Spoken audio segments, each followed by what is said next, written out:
Good evening student. तो पिछले 2 दिन से हम लोग कोई भी वीडियो लेक्चर नहीं देखे थे।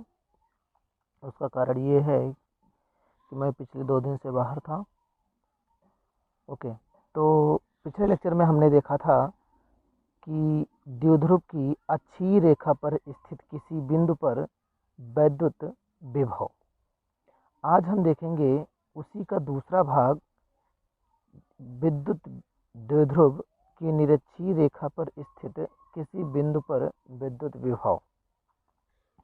चलिए सबसे पहले हम निरक्षीय रेखा पर स्थित किसी बिंदु पर विद्युत विभव, तो इसका मतलब समझते हैं। निरक्षीय रेखा का मतलब क्या होता है, उसको अगर हम समझें तो कुछ इस प्रकार से समझ सकते हैं। जैसे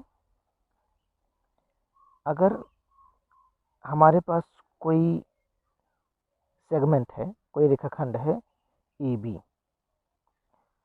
अगर कहा जाए कि ए बी का लंबार्धक खींचिए, तो लंबार्धक का मतलब क्या है? लंबार्धक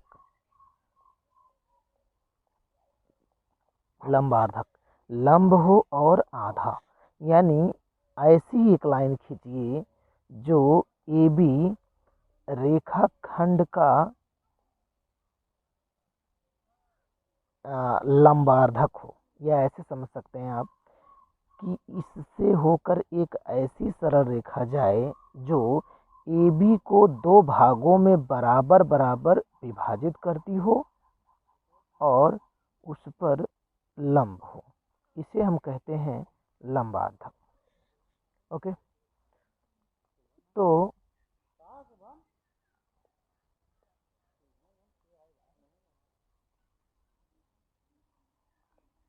तो इसके बाद हम बात करते हैं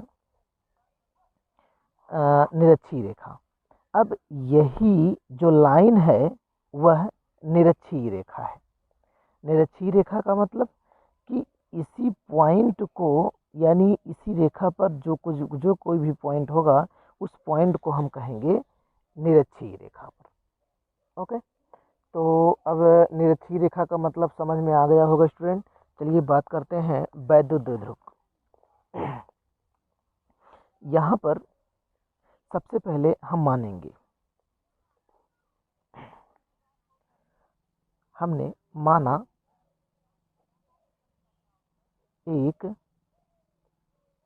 वैद्युत द्विध्रुव है जिसकी लंबाई 2l है।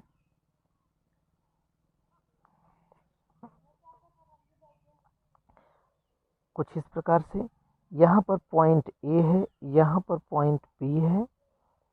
पॉइंट ए पर प्लस क्यू आवेश है, पॉइंट बी पर माइनस क्यू आवेश है, और इसका निरक्षीय रेखा कुछ इस प्रकार से है। ओके, ये इसका मिड पॉइंट है ओ। हमने कंसिडर किया कि एक पॉइंट पी यहाँ पर है जो कि इसकी निरक्षीय रेखा पर है। पॉइंट ओ से पी तक का डिस्टेंस हमने कंसिडर किया ठीक आर है। ओके, इसमें इस वैद्युत द्विध्रुव की लंबाई कंप्लीट 2l है। ओके, तो पॉइंट ए से ओ तक का डिस्टेंस l, पॉइंट ओ से बी तक का डिस्टेंस l। अगर हम पॉइंट ए और पी को मिला दें, पॉइंट ए और पी को मिला दें, पॉइंट पी और बी को भी मिला सकते हैं ऐसे, तो ये 90 डिग्री है, क्योंकि ये अभी अभी हमने समझा निरक्षीय का मतलब, तो ये लंबार्धक पर स्थित होता है। इसलिए हम यहाँ पर पाइथागोरस प्रमेय लगा सकते हैं। तो पाइथागोरस प्रमेय से यह एक समकोण त्रिभुज होगा, और समकोण त्रिभुज में जब कभी भी पाइथागोरस प्रमेय लगता है तो यहाँ से कर्ण का मान होता है l square plus R square के बराबर। अगर इसमें कोई कन्फ्यूजन हो तो इसको ऐसे समझ सकते हैं। सपोज मेरे पास एक राइट एंगल ट्रायंगल है, एक समकोण त्रिभुज है ए बी सी। यहाँ पर ये डिस्टेंस आर है, ये यल है, और ये हमको ज्ञात करना है, जिसे हम हाइपोटेनस कहते हैं, कर्ण कहते हैं। इसके लिए पाइथागोरस प्रमेय ये कहता है कि कर्ण का वर्ग बराबर शेष दोनों भुजाओं के वर्गों का योगफल। तो ये परपेंडिकुलर और ये आपका बेस हो सकता है। अब यहाँ पर अगर हम कर्ण की बात करें तो कर्ण बराबर होगा, ये स्क्वायर जाएगा उस तरफ, स्क्वायर रूट बन जाएगा ए बी का स्क्वायर प्लस बी सी का स्क्वायर। ओके, तो इसी प्रकार से यहाँ भी हमने किया है, कर्ण बराबर ये हाइपोटेनस है, लंब और आधार का वर्ग, सेम यही प्रोसेस इस तरफ भी होगा, L square plus R square. क्योंकि ये इसके लंबार्धक पर स्थित है, इसलिए ये डिस्टेंस और ये डिस्टेंस दोनों ही इक्वल होंगे। अब हम बात करते हैं वैद्युत विभव। यहाँ पर सीधी सीधी बात, आपको कुछ नहीं करना है स्टूडेंट। अब दो आवेश आपको दिख रहे होंगे, प्लस क्यू माइनस क्यू। अब इन आवेशों के कारण बिंदु पी पर विभव हम निकाल लेंगे। ओके, तो लिख लेते हैं प्लस क्यू आवेश के कारण, प्लस क्यू आवेश के कारण बिंदु पी पर विभव। ओके, तो विभव ज्ञात कर लेते हैं। विभव का फार्मूला तो हम लोग जानते ही हैं। फार्मूला क्या होता है स्टूडेंट? फार्मूला होता है V is equal to 1/4πε0 Q/R। ये फार्मूला, इसी फार्मूले की सहायता से हम यहाँ पर विभव निकाल पाएंगे। क्योंकि प्लस क्यू आवेश बिंदु ए पर रखा है, इसलिए यहाँ इसके द्वारा पोटेंशियल बिंदु पी पर हम VA के द्वारा डिनोट कर रहे हैं। VA is equal to 1/4πε0 into k. अगर ये किसी मीडियम में है तो, और अगर निर्वात में है या फिर वायु में है तो के इक्वल टू 1 पुटअप कर देंगे, तब यहाँ मिल जाएगा 1/4πε0 के इंटू क्यू। प्लस क्यू है अपान, चाहे तो आप प्लस रख भी सकते हैं क्योंकि पोटेंशियल में नेगेटिव और ये पॉजिटिव लिया जाता है, अपान डिस्टेंस। डिस्टेंस कितना है, यहाँ आर है, लेकिन यहाँ पर क्या है, L square plus R square. Okay, इसलिए यहाँ हो जाएगा root of L square plus R square. ये इक्वेशन फर्स्ट। इसी प्रकार माइनस क्यू आवेश के कारण बिंदु पी पर विभव। बिंदु पी पर विभव अगर हम निकालें माइनस क्यू आवेश के कारण, तो माइनस क्यू आवेश ये रखा है बिंदु बी पर और ये है पॉइंट पी, इनके बीच का डिस्टेंस सेम वही है, तो माइनस क्यू है इसलिए माइनस हम वहाँ पर पुटअप कर सकते हैं। ये मिल जाएगा V B equal to 1/4πε0 capital K into minus Q upon distance, same L square plus R square. This is equation second. Okay, अब इन दोनों आवेशों के कारण बिंदु P पर कितना विभव है ये अलग अलग हमने निकाला, लेकिन अलग अलग विभव हमको नहीं निकालना है, हमको दोनों का परिणामी निकालना है। इसलिए हम निकालते हैं परिणामी। अतः बिंदु P पर परिणामी विभव, अतः बिंदु P पर परिणामी विभव। बिंदु P पर परिणामी विभव अगर हम निकालें तो निकाल सकते हैं V is equal to VA plus VB। Okay, अब VA इसको हमने माना इक्वेशन थर्ड। ओके, अब इसकी सहायता से हम इक्वेशन फर्स्ट और सेकंड से VA और VB का मान इक्वेशन थर्ड में पुटअप कर सकते हैं। तो लिख सकते हैं समीकरण 1 एवं 2 से VA तथा VB का मान समीकरण 3 में रखने पर, ओके रख देते हैं। जब समीकरण 3 में हम वैल्यू को पुटअप करेंगे तो हमको मिलेगा V इक्वल टू 1/4πε0 के Q upon root of L square plus R square plus 1/VB की वैल्यू 4πε0 के into minus Q upon root of L square plus R square. ये नेगेटिव यहाँ भी हम निकाल सकते हैं। ओके, इसके बाद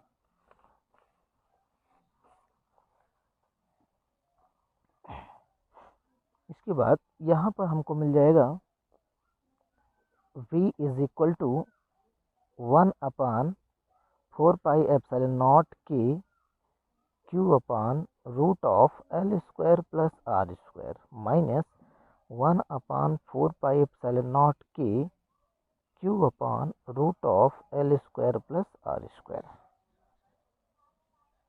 ओके, अब अगर हम देखें दोनों तरफ सेम क्वांटिटी है। अगर दोनों तरफ सेम क्वांटिटी है, इसका मतलब ये क्वांटिटी इसमें से जब सब्सट्रैक्ट होगी यानी घटेगी तो ये जीरो हो जाएगा, अर्थात v is equal to zero. v is equal to zero हमको क्या बताता है? v is equal to zero हमको यह बताता है कि विद्युत द्विध्रुव को के किसी भी या किसी निरक्षीय बिंदु पर जो विभव का मान होता है वह शून्य होता है। कहने का मतलब कि अगर यहाँ से लेके यहाँ तक इस लाइन पर या इस लंबार्धक पर कोई भी बिंदु ले लें, यहाँ ले लें, यहाँ कहीं भी रख लें, ये इस मध्य बिंदु से किसी भी डिस्टेंस पर हो, चाहे वो 2 मीटर पे हो, 1 मीटर पे हो, 5 मीटर पे हो, 10 मीटर पे हो, किसी भी मीटर पर हो, वहाँ पर जो परिणामी विभव का मान होगा वह शून्य के बराबर होगा। तो हम लिख पाएंगे, अतः विद्युत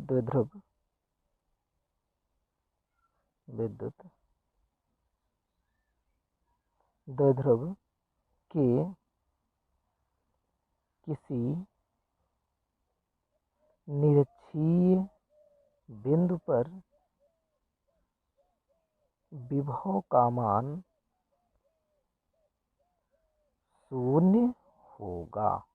ये इम्पोर्टेंट पॉइंट है कि निरक्षीय बिंदु पर, निरक्षीय बिंदु मतलब लंबार्धक पर, और अक्षीय पर जीरो नहीं होता है। अक्षीय पर रिजल्टेंट क्या होता है वो हमने पिछले वीडियो में देखा था, v equal to 1/4πε0 p upon R square के बराबर होता है। ओके, चलिए इस पर एक एग्जाम्पल देखते हैं। एग्जाम्पल कुछ इस प्रकार से है,